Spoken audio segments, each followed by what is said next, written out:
Bismillahirrahmanirrahim. Assalamualaikum warahmatullahi wabarakatuh. Alhamdulillahi nahmaduhu wa nasta'inuhu wa nastaghfiruh wa na'udzu billahi min syururi anfusina wa min sayyiati a'malina may yahdihillahu fala mudhillalah wa may yudlil fala hadiyalah. Asyhadu an la ilaha illallah wa asyhadu anna Muhammadan abduhu wa rasuluhu la nabiyya wa la rasula ba'dah. Allahumma salli ala Muhammad wa ala alihi wa ashabihi wa man tabi'ahum bi ihsanin ila yaumil qiyamah, amma ba'du.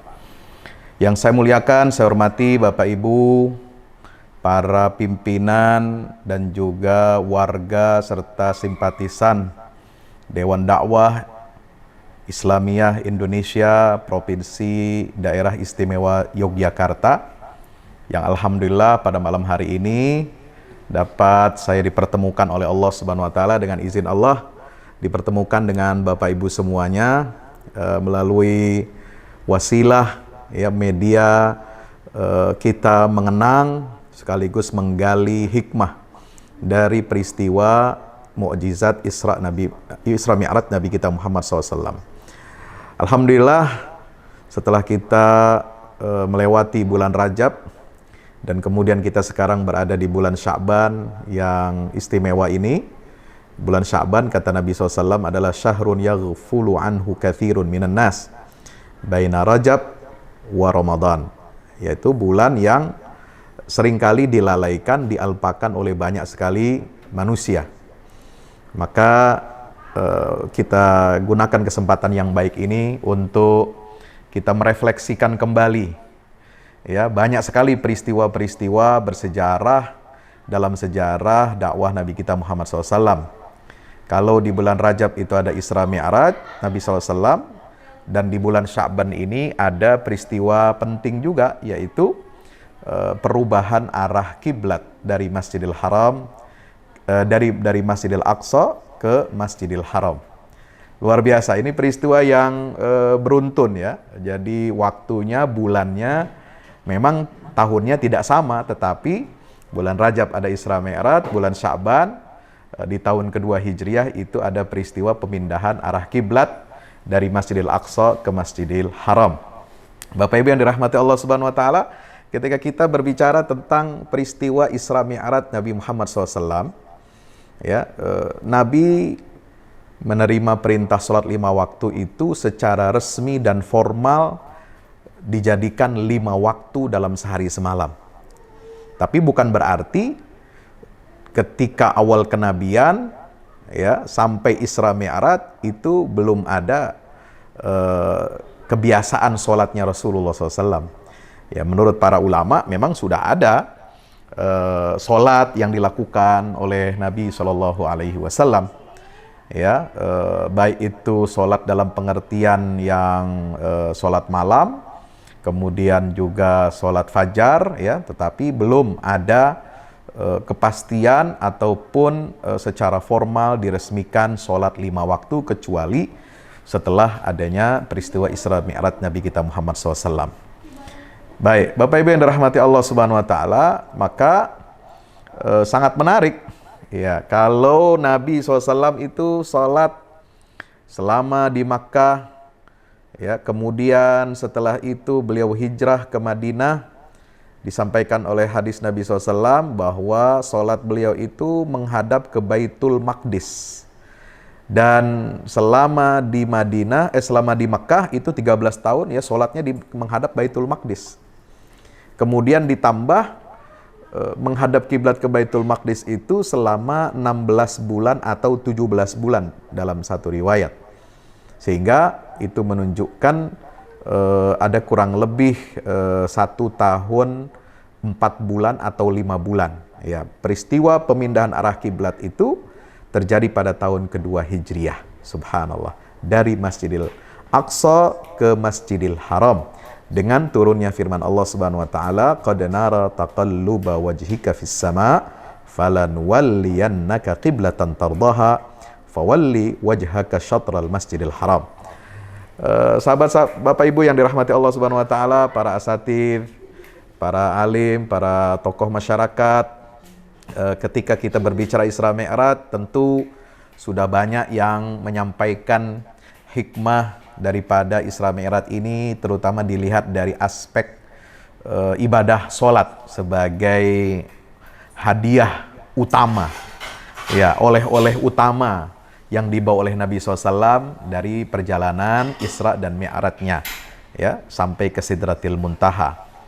Lalu banyak juga kita sudah mendengarkan tentang aspek dimensi sains, ya, bagaimana keimanan seorang Abu Bakar Siddiq radhiyallahu taala anhu, ya, beliau saat itu sebagai sahabat yang terdekat sekaligus yang paling senior di antara sahabat Nabi SAW, ya, beliau inilah yang percaya apa saja yang dialami oleh Nabi SAW, mukjizatnya walaupun itu di luar jangkauan nalar, tidak bisa dihitung secara matematis, secara astrofisika atau apa istilahnya sekarang itu, ya, melampaui dimensi waktu dan alam semesta ini dalam waktu yang sangat singkat. Tapi Abu Bakar Siddiq, ketika banyak orang di Makkah itu mendustakan Rasulullah SAW, bahkan dalam sirah nabawiyah disebutkan orang-orang yang baru masuk Islam, ya, bukan yang as-sabiqunal awwalun, karena as-sabiqunal awwalun sudah teruji keimanannya, mereka masuk Islam di awal-awal dakwah Rasulullah SAW. Tapi yang baru masuk Islam menjelang peristiwa Isra Mi'raj itu di tahun ke-11 kenabian, ya, yang baru-baru masuk Islam ini, itu kan imannya belum kuat, ya, sehingga disebutkan di dalam sirah nabawiyah itu mereka banyak yang mundur, ya, alias apa? Kembali lagi ke agama nenek moyang mereka, ya. Kenapa? Karena dianggap ini tidak mungkin secara nalar, ya, mustahil bisa melakukan perjalanan dalam satu malam. Ya, ada apa? Ada perjalanan dalam satu malam itu bisa pulang pergi dari Masjidil Haram ke Masjidil Aqsa, lalu kemudian ke Sidratil Muntaha, melampaui alam semesta ini, ya, dimensi langit ketujuh, itu terlampaui semuanya dalam satu malam. Ya, itu sudah dijelaskan oleh pakar sains. Berapa jarak antara satu galaksi kita ini, ya, galaksi Bima Sakti ini, itu saja tidak mungkin dalam waktu yang seperti itu bisa tembus pulang pergi, ya. Maka itu ini berada di luar. Nah, itu aspek keimanan. Kita sudah sering mendengarnya. Nah, yang barangkali absen, ya, tidak hadir dalam kajian-kajian tabligh akbar, kemudian peringatan Isra Mi'raj Nabi SAW, ini adalah betul-betul saya sangat bersyukur ini tema yang dipilih pada malam hari ini. Tema yang sangat saya nantikan sebenarnya. Ya, saya nantikan tema ini, yaitu Isra Mi'raj dalam perspektif perjuangan Islam. Ini yang saya kira kalau tidak berlebihan, saya ingin mengatakan bahwasanya inilah sebenarnya, ya, umat Islam ini harus banyak menggali, ya, hikmah Isra Mi'raj Nabi kita Muhammad SAW. Kenapa? Dalam perspektif perjuangan Islam ini ada banyak hal hikmah yang bisa kita petik. Yang pertama, seperti dinyatakan, ditulis oleh Syekh Muhammad Al-Ghazali, seorang ulama da'i dari Mesir, ya, yang sangat luar biasa karya-karyanya, mencerahkan, sangat berani, ya, sebagaimana pendahulunya Abu Hamid Al-Ghazali Hujjatul Islam yang hidup pada tahun 450 Hijriah, wafat pada tahun 505 Hijriah, atau wafat tahun 1111 Masehi. Ini dua orang yang bernama Al-Ghazali ini, ya, kebetulan punya nama ujungnya sama, ya, Al-Ghazali. Satu Abu Hamid, ya, Al-Ghazali yang di masa kontemporer, yang beliau ini wafat tahun 1995, seorang dai besar di Mesir. Muhammad Al-Ghazali ini punya saya melihatnya manhaj yang agak mirip, ya, manhaj untuk kebangkitan Islam. Kalau dulu Abu Hamid Al-Ghazali ya, Hujatul Islam yang terkenal dengan kitab-kitabnya seperti Maqasidul Falasifah, Tahafutul Falasifah, Ihya Ulumuddin, kemudian Kimya'us Sa'adah, Bidayatul Hidayah, dan lain-lain sebagainya yang ditulis oleh seorang ahli manuskrip, ya, filolog, Dr. Abdurrahman Badawi. Itu karya beliau yang tertulis atau yang ada dinisbatkan kepada beliau itu kurang lebih risalah, dan kitabnya itu mencapai 220 judul buku. Subhanallah. Nah, beliau menghadapi situasi umat Islam itu terpuruk. Ya, ini masa-masa yang sangat krusial. Pada periode kehidupan kematangan Imam Al-Ghazali yang sangat terkenal itu, beliau menyaksikan bagaimana Baitul Maqdis, Masjidil Aqsa, tempat Isra dan Mi'rajnya Nabi SAW itu dijajah oleh, ya, tentara salib, pasukan koalisi tentara salib dari Eropa. Ya, di bawah komando Paus Urbanus, ya, dari Roma.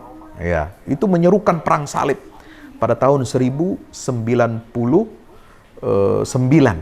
ya, 1099 Masehi, ya, yang mana 3 tahun sebelumnya 1096 Masehi Imam Al-Ghazali ini sudah mengunjungi Baitul Maqdis. Ya, ketika 1095 Paus Urbanus itu menyerukan perang suci untuk, ya, rakyat atau umat Kristiani di Eropa untuk merebut mengambil Baitul Maqdis dengan alasan, ya, Yerusalem, kota kelahirannya Yesus, dan atau apalah istilahnya, itu dikuasai oleh tangan-tangan kotor Saracen. Ya, tangan-tangan Saracen itu istilah untuk penghinaan dan sangat buruk sekali untuk umat Islam. Ya, maka ini harus direbut dari tangan-tangan setan, dari tangan-tangan iblis. Ya, memerdekakan Yerusalem adalah kewajiban umat Kristiani dan harus tunduk di bawah kekuasaan Kristen, dalam hal ini Katolik. Ya, itu tahun 1095. Paus Urbanus menyampaikan khutbahnya di Clermont, satu desa kecil di Prancis, yang itu mengobarkan semangat The Crusade, ya, perang salib, ya, ke seluruh daratan Eropa, sehingga mereka melakukan mobilisasi, ya, kerajaan-kerajaan Katolik di Eropa itu bersatu dan mengirimkan pasukannya, gabungan koalisi dari berbagai negara Eropa. Nah, 1096 rupanya Imam Al-Ghazali ini sudah mendengar ada rencana jahat yang digerakkan oleh kekuatan besar di Eropa itu untuk merebut dan menjajah Baitul Maqdis. Ya. Nah, maka 1096 Abu Hamid Al-Ghazali itu beliau ini mengunjungi, ya, Baitul Maqdis. Beliau dalam beberapa versi sejarah bahkan dikatakan tinggal selama beberapa bulan pada tahun 1096 Masehi itu dalam kunjungannya ke Baitul Maqdis, dan beliau banyak i'tikaf, kemudian mengajar dan menulis beberapa risalah di Masjidil Aqsa itu, ya, di tahun 1096 Masehi. Dan beliau sudah memiliki firasat bahwa Baitul Maqdis, Masjidil Aqsa ini itu akan dikuasai oleh pihak asing. Karena beliau sudah mendengar rencana makar dari golongan Kristiani di Eropa. Ya, kemudian beliau sudah juga melihat kondisi negara-negara Muslim pada waktu itu. Raja-raja, sultan-sultan, ya, bahkan kondisi umat Islam secara umum yang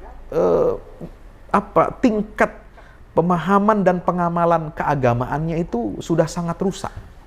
Ya, tidak ada lagi semangat ghirah dalam beragama. Beragama itu hanya formalitas saja. Hanya untuk stempel dia sebagai muslim.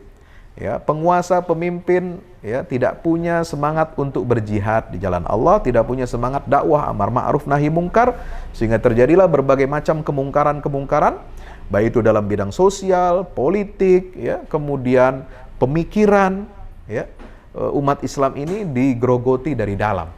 Nah, banyak lagi aliran-aliran sesat, pemikiran-pemikiran yang menyimpang, yang itu dikritik oleh Imam Abu Hamid Al-Ghazali dalam banyak risalah-risalahnya. Nah, jadi Imam Abu Hamid Al-Ghazali itu menyaksikan bagaimana runtuhnya Baitul Maqdis, bagaimana tentara salib, ya, gelombang pertama yang dipimpin oleh Godfred de Bouillon, itu dari seorang kesatria Templar dari Prancis, itu memimpin pasukan salib, ya, berhasil masuk tahun 1099 Masehi dan membantai 70.000 kaum muslimin di kota suci umat Islam, kiblat pertama umat Islam, dan tempat Isra Mi'rajnya Nabi kita Muhammad sallallahu alaihi wasallam. Luar biasa. Itu beliau menyaksikan itu. Ya, lalu kemudian Imam Abu Hamid Al-Ghazali ini beliau berkelana keliling, ya, untuk menyerukan jihad.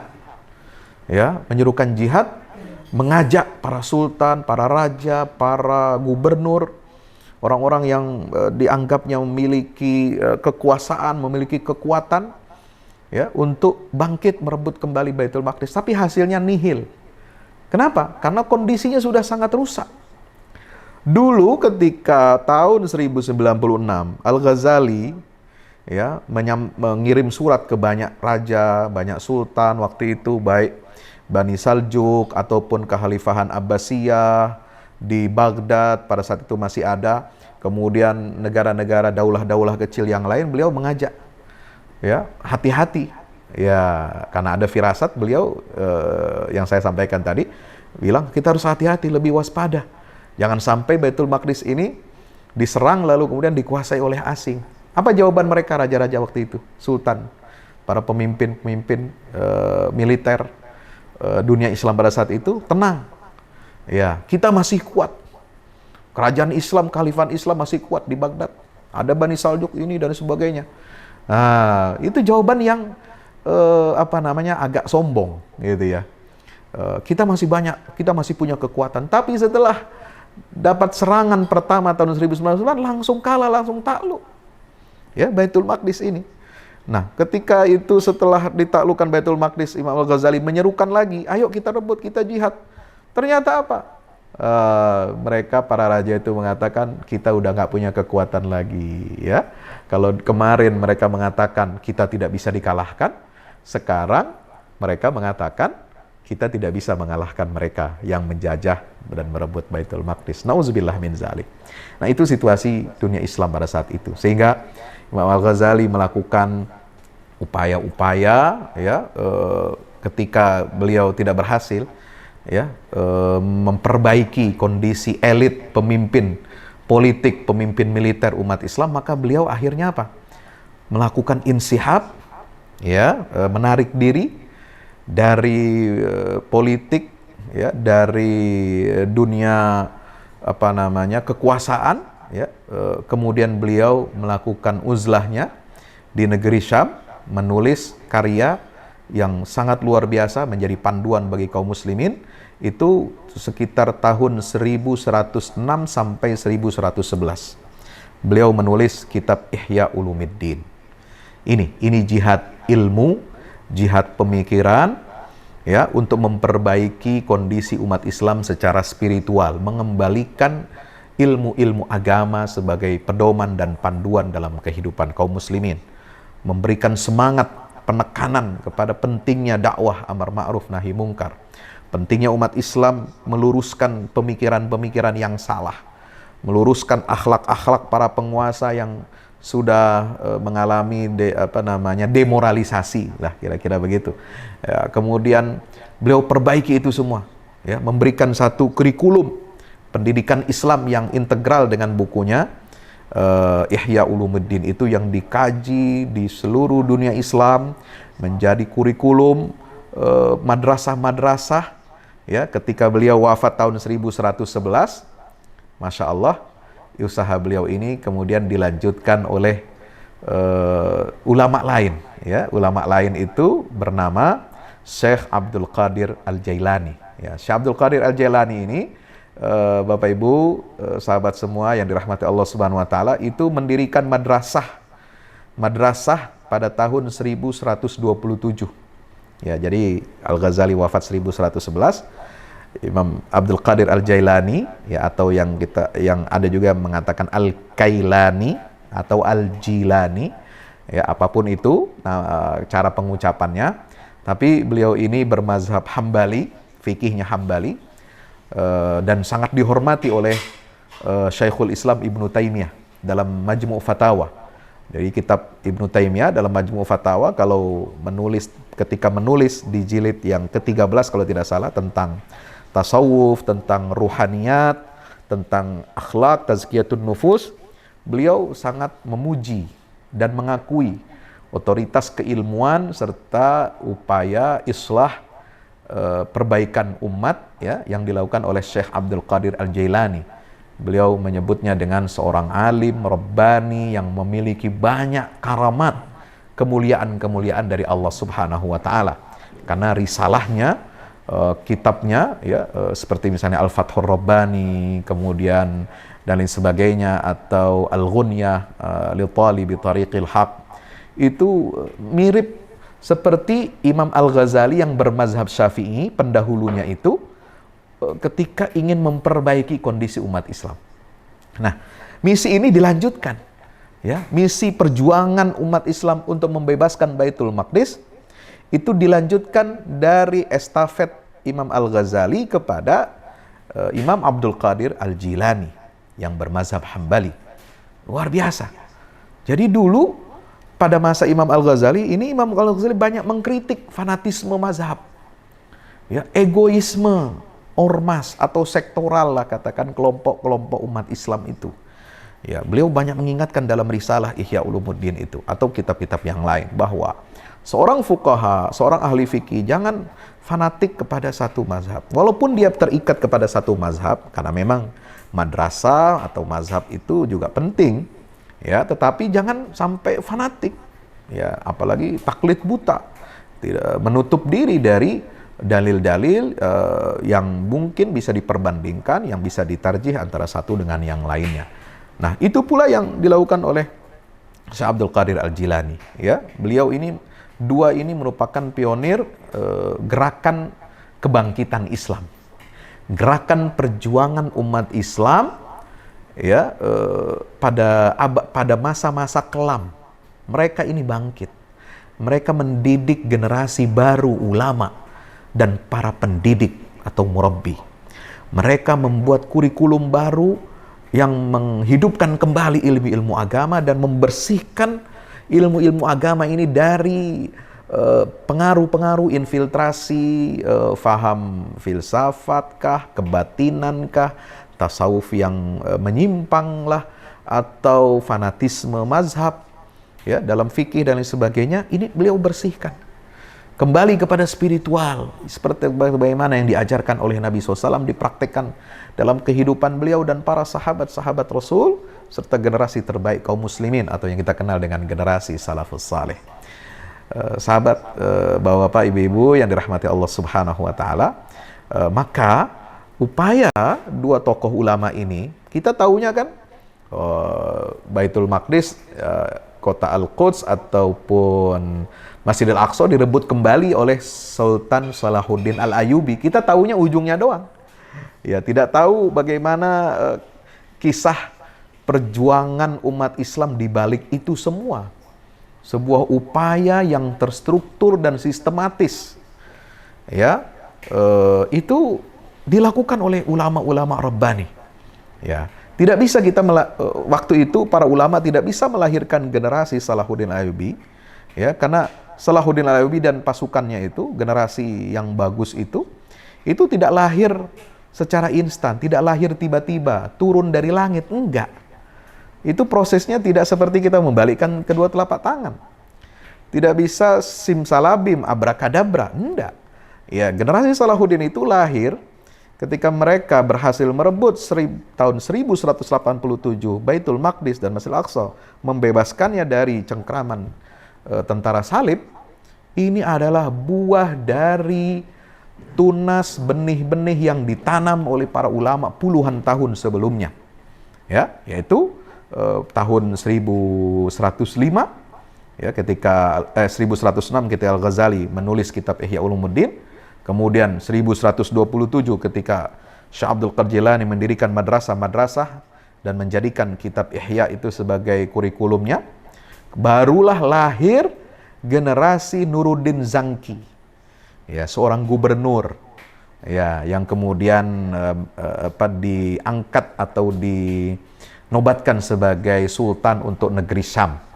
Ya, itu menyatukan wilayah Syam ya yang tercerai-berai karena pasukan salib.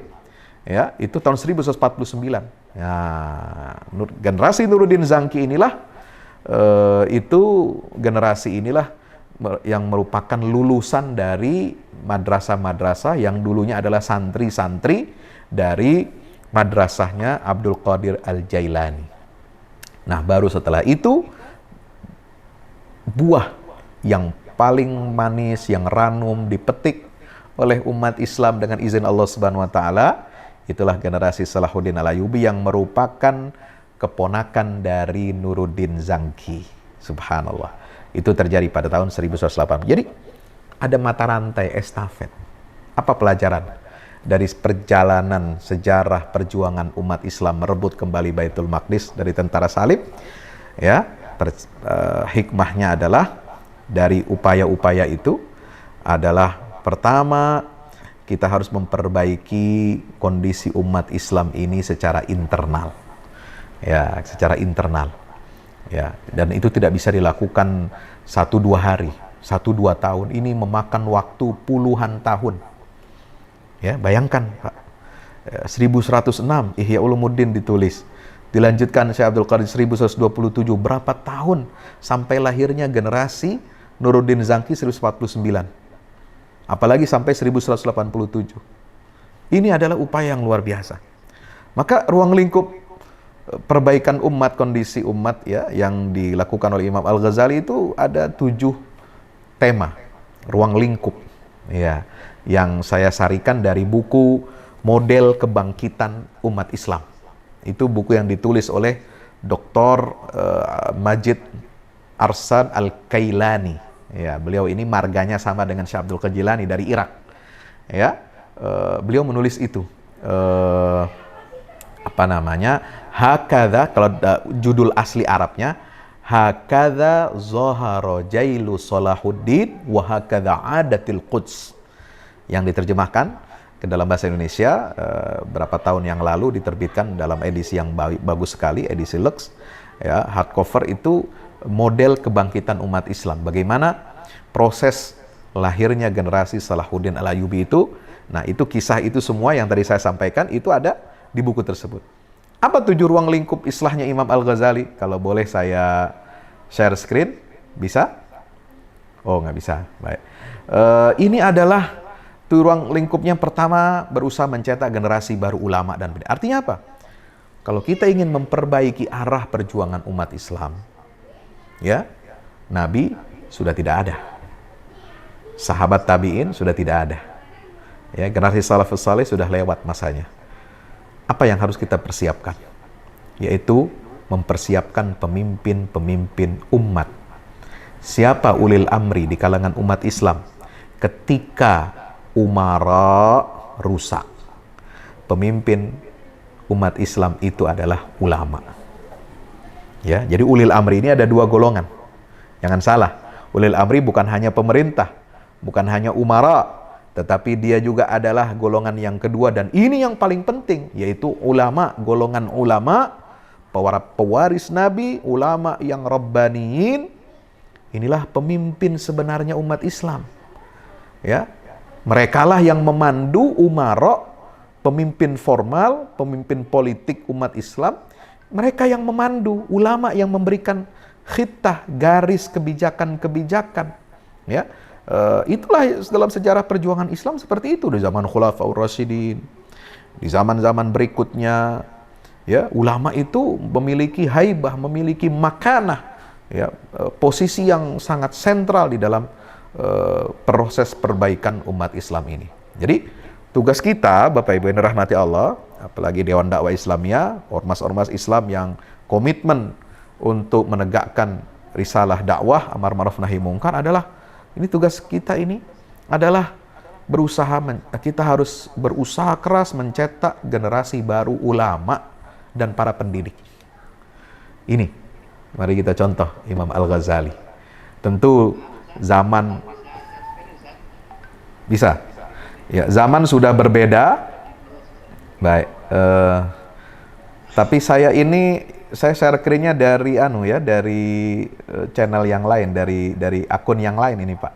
Sebab yang itu untuk apa namanya, yang official itu saya itu sebentar. Yang official itu dipakai untuk kamera gitu ya, agak jauh tempatnya. Mungkin bisa dibagikan ke saya, ini yang Fahmi Salim biasa yang bukan official. Baik, nah ini bisa nih sudah. Ya, Bapak Ibu yang dirahmati Allah, terima kasih telah menunggu. Ya, ini ya bisa dilihat bagaimana upaya-upaya Imam Al-Ghazali untuk membangkitkan umat Islam ini, proses yang begitu panjang. Ya, yaitu harus kita melahirkan generasi baru ulama dan pendidik. Zaman boleh berbeda, ya kondisi kita sudah berbeda jauh. Sekarang perkembangan sains, teknologi, tetapi spiritnya harus sama. Ya, kurikulumnya harus sama. Risalahnya adalah risalah para nabi dan rasul, dakwah amar ma'ruf nahi mungkar, tapi dengan melibatkan potensi-potensi zaman kita saat ini. Ya, yang kedua, melahirkan kurikulum baru dalam bidang pendidikan dan pengajaran Islam. Ya, melalui apa? Pembaruan filsafat pendidikan dan kurikulum pendidikan Islam yang integral. 3, menghidupkan risalah amar ma'ruf dan nahi mungkar. Ini yang paling penting. Ya, ulama ini harus menjadi bodyguard-nya amar ma'ruf nahi mungkar. Harus jadi penegaknya, tapi dengan cara-cara yang ma'ruf. Ya. Dengan menghimpun kekuatan potensi, dan ini harus sabar. Ya, ketika kita tidak bisa mengubah, misalnya, mohon maaf, kondisi kita sekarang di dunia Islam pada umumnya, kita tidak bicara hanya Indonesia. Misalnya pemimpin kita susah mengubahnya. Ya, karakternya memang tidak bisa dirubah misalnya. Karena latar belakangnya, partainya, pendidikannya, ya, kemudian ideologinya yang tidak bisa berubah. Maka kita harus menyiapkan umat Islam ini menjadi cerdas, ya, dalam memilih dan mengangkat pemimpin, memilih juga golongan yang bisa memperjuangkan aspirasi umat Islam. Nah, ini harus kita sadarkan, kita buat cerdas umat ini. Ya, maka amar ma'ruf nahi mungkar itu ya melahirkan kader-kader dalam bidang politik yang mumpuni, yang handal, kader-kader dalam bidang ekonomi jadi pengusaha, ya, entrepreneur, ya, melahirkan kader-kader dalam bidang pendidikan, sarjana-sarjana pendidikan, mereka akan menjadi guru. Ya, jadi ini jangan kita remehkan, bukan hanya kita konsentrasi untuk dakwah, pedalaman, daerah terluar, itu juga penting. Tetapi kalau kita ingin mengawal ini, kita mulai dari apa? Dari membangkitkan kelas menengah umat Islam. Mereka yang sadar politik, sadar ekonomi, ya, kemudian memiliki semangat ghairah Islam yang tinggi, ini yang menggerakkan perubahan dan kebangkitan Islam.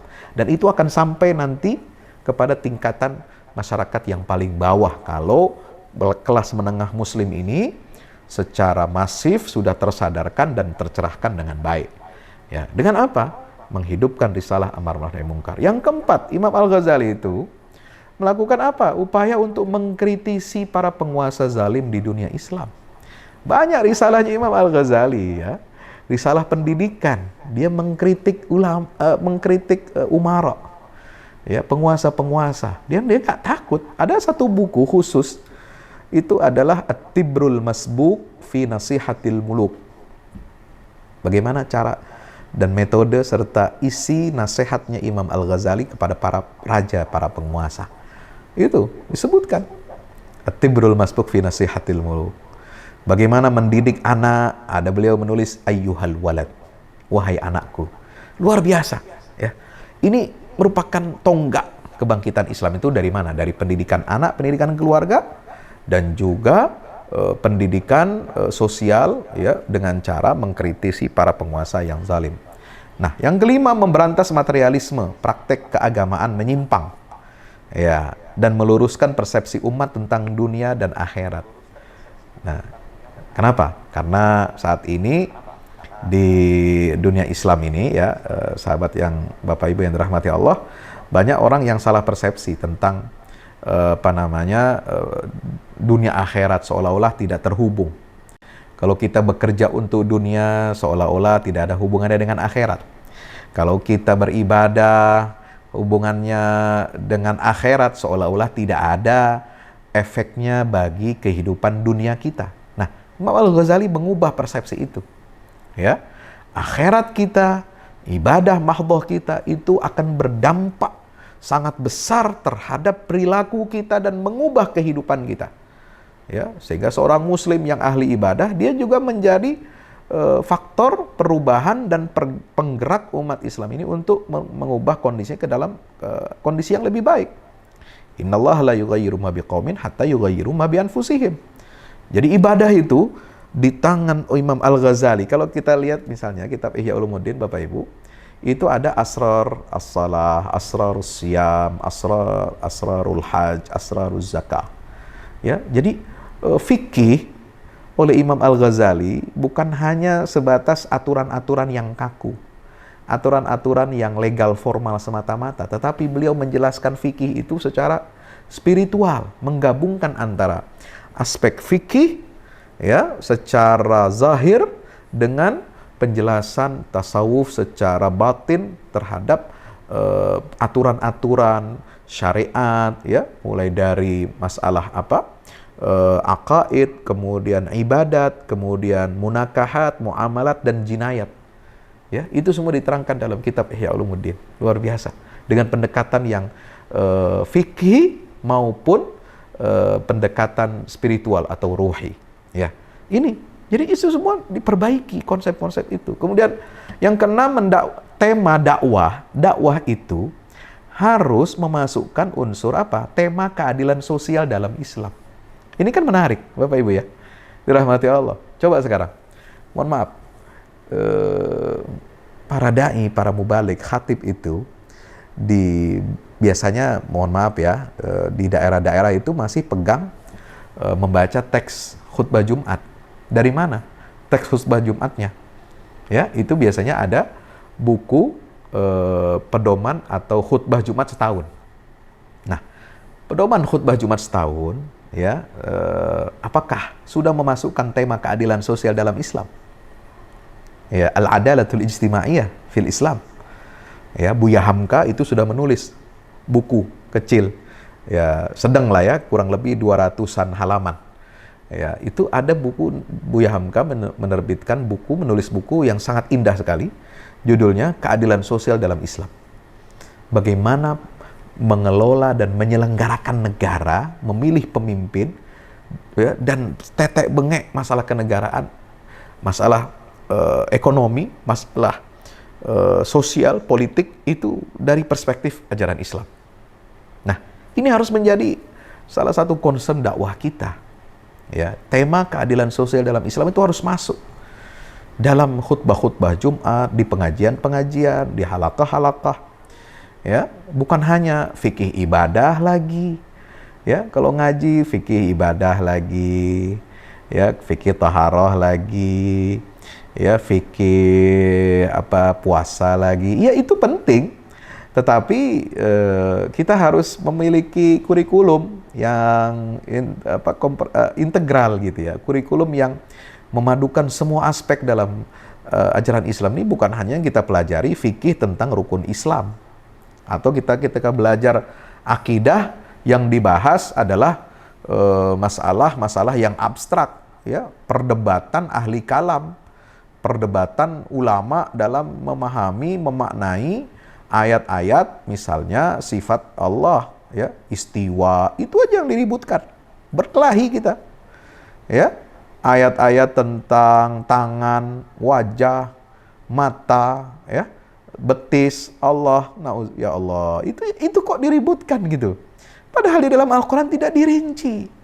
Mau pakai metode takwil kah, atau isbat kah, atau tafwid kah, Al-Quran dan Sunnah Nabi tidak merinci. Ya, jadi tidak ada kepastian dalam masalah itu. Sehingga kita tidak perlu gontok-gontokan dalam masalah bab akidah seperti ini. Kasihan umat Islam hanya disibukkan dengan pembahasan begitu, ya, lalu kemudian saling membid'ahkan, saling menyesatkan dan lain sebagainya. La haula wala quwata illa billah. Atau ketika membahas fikih, kembali lagi masalah-masalah detail, masalah ibadah, akhirnya ya itu tadi, kembali kepada konsep ini bid'ahkah atau sunnah. Akhirnya ramai lagi orang. Masalah kunut terus diperdebatkan. Masalah basmalah sir atau jahar diperdebatkan keras, ya. Masalah melafazkan niat atau tidak, ya, itu kemudian terus-menerus diulang-ulang seperti itu. Ya, ini sebenarnya kita sudah ketinggalan, ya. Dan kita harus introspeksi. Bagaimana mengajarkan agama kok hanya perdebatan yang kaku, yang perdebatan yang tidak ada ujungnya, ya. Kita harus rubah ini mental seperti itu, sehingga banyak di kalangan umat Islam yang menganggap tidak ada, Islam tidak boleh ikut campur dalam masalah sosial, masalah politik. Nah, kenapa? Karena kita juga para dai itu tidak memasukkan unsur keadilan Islam ini dalam keadilan sosial ini dalam Islam itu ke dalam materi dan kurikulum dakwah kita. Ya, jadi jangan salahkan umat. Kalau mayoritas umat yang awam itu, ya, mereka masih alergi dengan politik Islam. Mungkin kalau ekonomi Islam, ada bank syariah, ada wisata syariah, ada hotel syariah, mungkin mereka sudah familiar. Karena itu diperjuangkan terus, puluhan tahun. Tapi coba, ketika bicara masalah politik, bagaimana kaidah memilih pemimpin? Ya, bagaimana kok orang kafir dilarang menjadi pemimpin bagi umat Islam? Itu kan masih banyak realitasnya umat Islam ini yang memilih orang kafir sebagai pemimpin. Coba bayangkan, seperti di DKI Jakarta. Persentase berapa persen? Ya, 30% lebih, Pak, yang memilih itu. Ya, kita ngerut dada. Artinya apa? Oh, tentu saja itu umat Islam banyak di situ, bukan hanya yang non-Muslim. Ya, nah, mereka banyak yang berontak. Ngapain Islam ini ngurusi politik?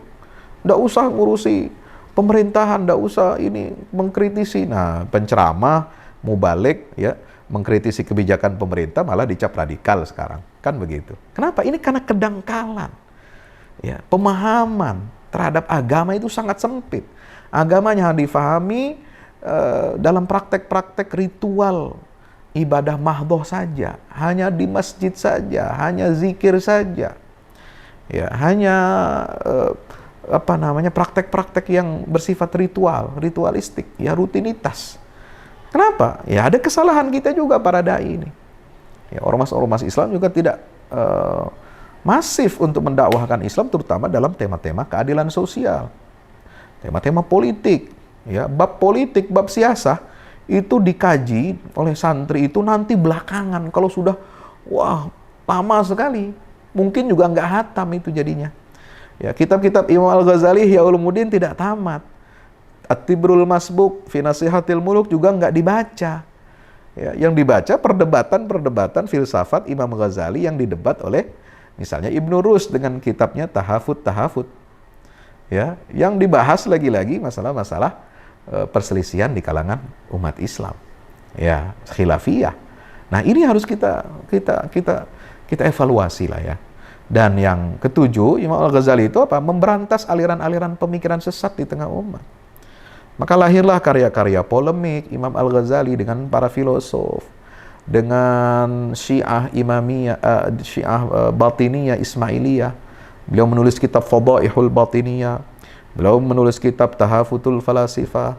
Ya, beliau mengkritik praktek yang para fuqaha yang kering dari nilai-nilai spiritual, juga mengkritisi orang-orang sebagian yang mengaku-ngaku sufi, tasawuf, bertarekat, tapi kemudian mengabaikan syariat. Nah, ini beliau kritik, membersihkan pemikiran umat Islam ini dari kesesatan dan penyimpangan-penyimpangan dalam beragama. Ya, Bapak Ibu yang dirahmati Allah Subhanahu wa taala, inilah sehingga lahirlah generasi model kebangkitan Islam itu, ya. Apa yang ingin saya sampaikan, mohon maaf kalau kelamaan, ya. Inilah perjuangan umat Islam. Kita harus memang memakan waktu yang lama. Sebagaimana Nabi SAW berjuang di Makkah, sebelum Isra Mi'raj luar biasa, ya, lama, 10 sampai 11 tahun, dan sedih terus sebelum Isra Mi'raj itu. Duka nestapa terus, penolakan, pengingkaran, pendustaan terus, dibully. Ya, dari awal beliau mengumumkan risalah ini sampai dakwah ke Taif sebelum Isra Mi'raj itu isinya duka nestapa. Ditambah lagi dengan wafatnya Khadijah, Abu Thalib, maka disebut dengan Amul Huzni, tahun kesedihan. Subhanallah. Belum lagi ada boikot kafir Quraisy selama 3 tahun di Makkah. Allahu Akbar. Sedih terus. Tapi setelah Isra Mi'raj ada lompatan dakwah. Ada lompatan sejarah baru. Ya, Allah berikan, dan itu ditulis oleh Syekh Muhammad Al-Ghazali dalam kitabnya Fiqhus Sirah. Ya, bahwa peristiwa Isra Mi'raj itu terjadi persis di tengah-tengah perjalanan dakwah Nabi yang selama rentang waktu 23 tahun. Ya, kalau kita tarik nih misalnya seperti meteran, ya, meteran kita punya di rumah, kita tarik ujung kanan, ujung kiri. Nah, tengah-tengahnya itu ukuran yang berapa sentimeter tengah-tengahnya. Nah, kira-kira begitu. 23 tahun rentang dakwahnya Rasulullah SAW, ya, baik itu di Makkah maupun di Madinah, itu tengah-tengahnya Isra Mi'raj. Ya, karena terjadi pada kurang lebih 11 kenabian lebih berapa bulan sedikit. Ya. Dan di Madinah hanya 10 tahun. Di Madinah beliau menghabiskan waktu 13 tahun. Nah, tengah-tengahnya itu Isra Mi'raj. Nah, antara sebelum dan sesudah Isra Mi'raj itu ada perbedaan yang sangat signifikan. Setelah Isra Mi'raj, Allah berikan futuhat, kemenangan bagi Rasulullah SAW. Kemenangan apa? Datanglah tamu-tamu delegasi dari Madinah menyampaikan sumpah setia dalam baiat Aqabah yang pertama dan kedua. Ya, ini kan kemenangan. Artinya Allah sudah membuktikan janjinya untuk memberikan kemenangan bagi kaum muslimin dan Rasulullah SAW. Kemudian peristiwa hijrah ke Madinah itu juga kemenangan. Kemudian di Madinah ada tamkin, kebebasan untuk beribadah, kebebasan untuk menegakkan agama Allah, bahkan Nabi mendirikan daulah di Madinah. Ya, kemudian beliau menaklukkan Yahudi. Ya, dalam sejarah itu kita bisa baca dalam Sirah Nabawiyah. Ya, kemudian banyak sekali kemenangan-kemenangan yang dialami sampai Fathu Makkah. Ya, tahun 8 Hijriyah. Subhanallah. Ya, tentu itu semua ada rahasia besar di balik itu. Ya, maka perjuangan Islam ini tidak boleh berhenti. Kita mengalami situasi kita di saat ini, tapi juga kita mesti mengaca kepada sejarah masa lalu umat Islam, bukan untuk sekedar nostalgia, bukan untuk glorifikasi, mengagung-agungkan sejarah masa lalu, ya, secara heroik. Ya, kita pengen begini seperti kakek-kakek kita, pendahulu-pendahulu kita, ulama-ulama kita yang hidup belasan abad yang silam. Imam Al-Ghazali kalau kita hitung sekarang tahun ini dengan beliau wafat 1111 itu wafatnya beliau itu sudah lebih dari kurang lebih 911 tahun. Jadi beliau itu 10 abad lebih dulu dari kita zaman sekarang. Tapi relevansi pemikirannya itu yang kita ambil. Relevansi jihad ilmiahnya itu yang kita jadikan ibrah dan pelajaran buat kita semua menghadapi situasi-situasi tantangan dakwah yang sulit seperti saat ini. Ya, aliran sesat marak, pemikiran sesat marak, ya. Kemudian kondisi moral umat Islam juga runtuh, pemimpin-pemimpinnya juga moralnya, akhlaknya, keislamannya juga hanya formalitas, ya kan? Kondisi ini semua seperti persis yang dihadapi oleh Imam Al-Ghazali dulu ketika Baitul Maqdis direbut oleh tentara salib. Nah, maka itu kita ambil semangat Isra Mi'raj ini, ya, dan Isra Mi'raj itu melambangkan tadi awal titik tolak kebangkitan Islam di zaman Rasulullah, dan awal titik tolak juga makanya Sultan Salahuddin Al-Ayyubi, ya, memilih waktu dengan izin Allah kemenangan dan masuk ke area Masjidil Aqsa itu pada tanggal 27 Rajab, ya, yang terjadi pada tahun 1187 Masehi, ya. Bertepatan dengan peringatan Isra Mi'raj, beliau masuk ke Masjidil Aqsa, kemudian mengadakan sholat Jumat, ya. Setelah sekian puluh tahun, Masjidil Aqsa itu di masa penjajahan tentara salib itu hanya dijadikan tempat pembuangan sampah dan kotoran-kotoran binatang, ya. Nah, tidak difungsikan, ya. Sama seperti ketika Umar bin Khattab membuka Baitul Maqdis, ya, atau kota Yerusalem, atau kita menyebutnya bukan Yerusalem, Islamic Yerusalem, seperti kajian buku ini, ya, yang ditulis oleh Profesor Dr. Abdul Fattah El-Awaisi. Beliau mengatakan jangan kita sebut lagi istilah Yerusalem, Islamic Yerusalem.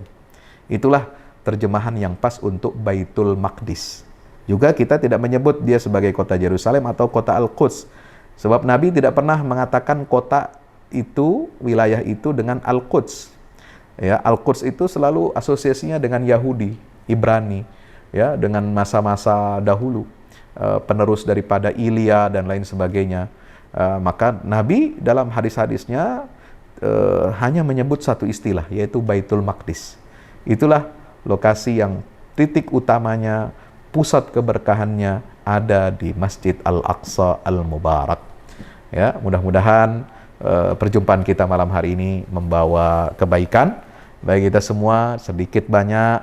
Mudah-mudahan dengan izin Allah memberikan pencerahan kepada kita semua hadirin dan juga sebagai peringatan bagi kami Al-Fakir, ya, agar kita sama-sama menata ulang, ya, tahapan proses-proses kebangkitan Islam itu dalam memperjuangkan dinul Islam ini dengan berkaca, bercermin kepada sejarah para pendahulu kita. Wallahu a'lam bishawab. Wassalamualaikum warahmatullahi wabarakatuh. Di pertanyaannya dua dari Pak Mujidin, satu lagi dari Pak Hidayat, ya. Luar biasa. Jadi yang pertama, memang kita harus merumuskan ulang kurikulum dakwah kita, konten tabligh, ya. Kemudian kita harus menyusun kurikulum yang terpadu, ya, baik untuk dakwah tabligh, ya, juga untuk khutbah Jumat, termasuk juga kurikulum buat pendidikan anak-anak kita. Kalau misalnya pendidikan anak-anak kita ini kurikulumnya belum ideal seperti yang kita inginkan, ya, misalnya seperti kurikulumnya Ihya Ulumuddin misalnya, ya, kita belum mampu seperti itu, minimal, ya, kita mendorong, ya, para ulama dan intelektual Muslim, ya, untuk banyak menulis karya-karya, ya, yang menjelaskan aspek-aspek dasar agama Islam ini, seperti rukun iman, rukun Islam, dan ihsan itu dengan pendekatan yang integral, ya, bukan lagi pendekatan perdebatan teologis, ya, polemik, ya, masalah tadi ayat-ayat sifat Allah itu aja yang diributkan, atau masalah fikih, ya, yang kaku, ya, kemudian perdebatan khilafiyah para ulama sehingga saling ego mazhab itu kemudian menjelekkan satu sama lain. Ya, kita harus ubah ini semua. Ya. Nah, jadi para ulama kita di zaman ini, di intelektual Muslim, kader-kader ulama muda juga harus digerakkan untuk menulis tentang aspek-aspek ajaran Islam ini. Satu saat saya yakin akan muncul kurikulum yang terintegral. Ya, ini harus kita upayakan. Nah, termasuk ketika kita menjelaskan sholat, makna sholat, kemudian arti gerakan sholat, ya, bukan hanya fikih tekstual yang kita jelaskan, bukan hanya riwayat yang paling sahih yang harus kita baca dalam bacaan zikir di dalam sholat atau doa setelah sholat, ya, bukan hanya itu, tetapi juga harus kita maknai. Mulai dari takbiratul ihram itu seperti apa maknanya, kemudian kita ruku, kemudian i'tidal, sujud, duduk, itu apa maknanya, semua termasuk bacaan-bacaannya itu harus diresapi oleh kita umat Islam. Maka itu semua ada di dalam kitab Ihya Ulumuddin, itu Asrarus Salah, ya, barangkali bisa dibeli misalnya versi terjemahannya supaya Pak Mujidin bisa menikmati, ya, menikmati itu. Kemudian berikutnya soal tasawuf ya, ya itu juga termasuk ya, itu yang diluruskan oleh beliau. Ya, yang diluruskan oleh beliau dan filsafat juga.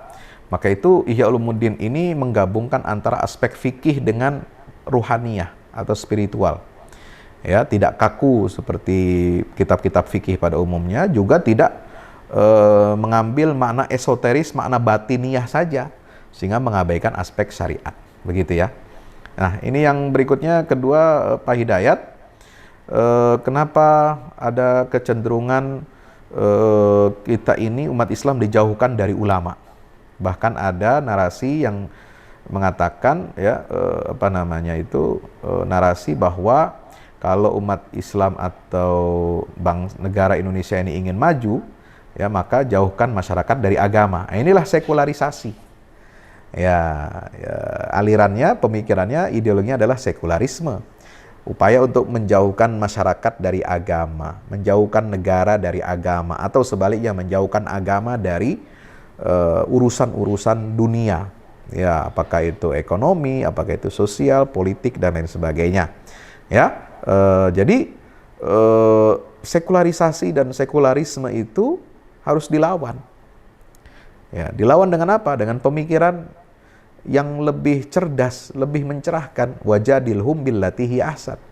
Ya, debat pemikiran.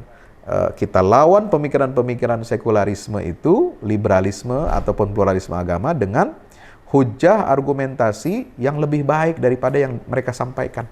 Nah, ini tugas kaderisasi ulama dan intelektual muslim, ya, cendekiawan muslim kita. Kemudian wacana menghilangkan pendidikan agama, ya, tentu saja kita harus tolak. Ya, pendidikan agama ini sangat penting karena basis moral, akhlak itu adalah ajaran agama. Tidak mungkin basis akhlak atau moralitas itu diambil dari karangan pemikiran manusia.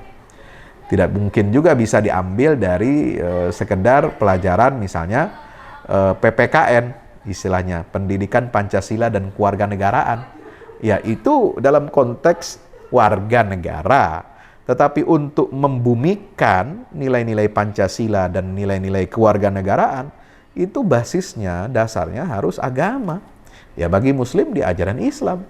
Nah, itu baru mantap, ya, sehingga mencintai bangsa dan negara ini, kemudian membela negara, membela agama, kemudian warga negara itu bisa patuh ya kepada hukum-hukum dan undang-undang yang berlaku di negara ini, kemudian loyal kepada negara, ya, mewujudkan nilai-nilai Pancasila. Itu hanya bisa dengan apa? Dengan moralitas akhlak Islam, ya, yang diatur dalam Al-Quran dan Sunnah Nabi SAW. Saya kira itu pentingnya pendidikan agama dalam kehidupan kita. Wallahu a'lam bishawab.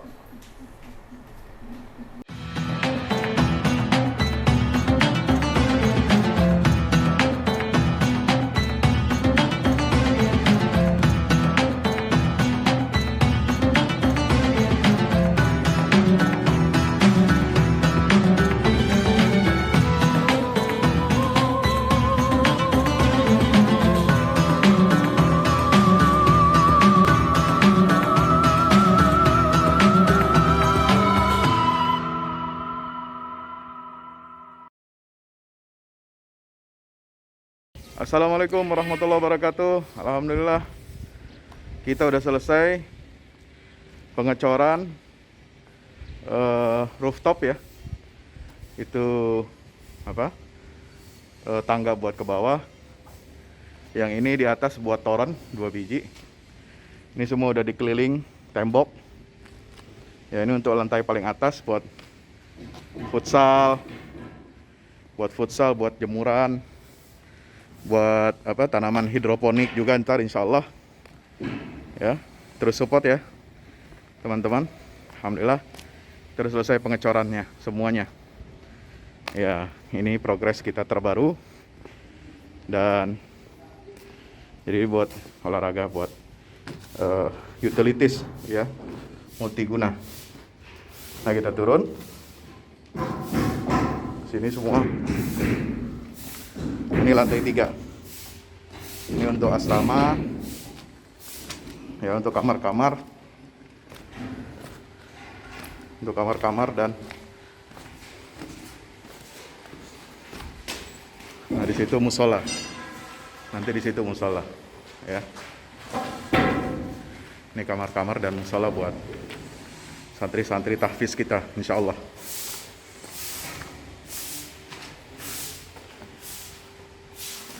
Nah ini lantai 2 kita turun.